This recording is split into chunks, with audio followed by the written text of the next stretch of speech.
SRM university, Neerukonda Amaravati, ఇంకా కొన్ని బిల్డింగులు కడుతున్నారు. ఎస్ఆర్ఎం యూనివర్సిటీ అభివృద్ధి దిశగా చాలా పెద్దదైన యూనివర్సిటీ.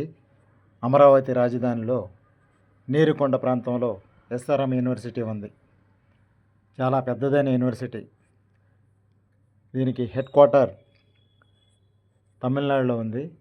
వారి బ్రాంచ్ ఆఫీసు ఇక్కడ ఏర్పాటు చేశారు.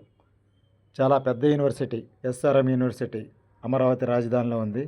సుదూర ప్రాంతాల నుంచి కూడా చాలామంది విద్యార్థులు చేరి ఇక్కడ చదువుల నిమిత్తం వస్తూ ఉంటారు. ఏదైనా సరే రాజధాని అమరావతిలో ఎస్ఆర్ఎం యూనివర్సిటీ నెలకొల్పటం, అభివృద్ధి చేయటం ఈ ప్రాంతవాసులకి, యువకులకి, విద్యార్థులకి ఎంతో ఉపయోగకరంగా ఉందని చాలామంది రైతులు ఇక్కడ చెప్తున్నారు. మరింత అభివృద్ధి చేస్తారని చెప్తున్నారు. ఎస్ఆర్ఎం యూనివర్సిటీ, అమరావతి రాజధాని, ఆంధ్రప్రదేశ్.